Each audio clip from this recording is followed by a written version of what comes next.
लालच बुरी बला है। मध्य प्रदेश की चंबल घाटी में एक गांव था। वहां पर 4 डाकू रहते थे।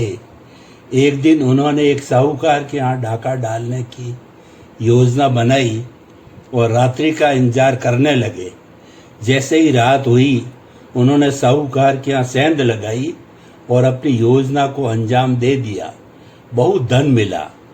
उसे लेकर एक पहाड़ी गुफा में चले गए, क्योंकि प्राप्त धन का बंटवारा भी करना था और रात भी बितानी थी।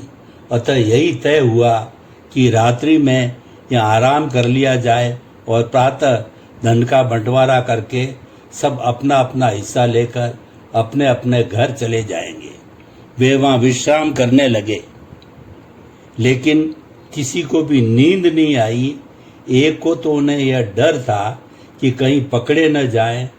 दूसरी बात यह थी कि कहीं उनका ही कोई साथी धन लेकर 9-2-11 न हो जाए। अतः जैसे तैसे उन्होंने कहा, भाई पहले इस धन को बांट लो। तत्पश्चात उनमें से एक बोला, मित्रों, मुझे तो बहुत जोरों की भूख लगी है। भूख के मारे पेट में चूहे डांस कर रहे हैं और हो न हो तुम सबकी भी यही दशा होगी। रही बंटवारे की बात, तो धन तो हमारे ही पास है। अभी नहीं तो घंटे 2 घंटे में बट ही जाएगा। उससे पहले अगर थोड़े बहुत भोजन का इंतजाम हो जाए तो बहुत ही अच्छा हो। यह सुनकर बाकी के तीनों भी बोले, मित्र, बात तो तुम्हारी 16 आना सही है।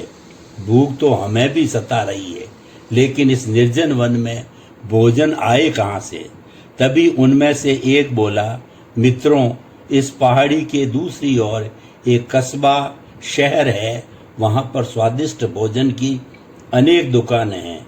क्यों न वहाँ से भोजन मंगा लिया जाए। यह सलाह सबको अच्छी लगी और उन्होंने उसी मित्र को, जिसने भोजन की बात शुरू की थी, आवश्यक धन देकर भोजन लाने के लिए भेज दिया। वह डाकू पहाड़ी पार करके बाजार में पहुंच गया। पहले तो उसने भरपेट भोजन किया।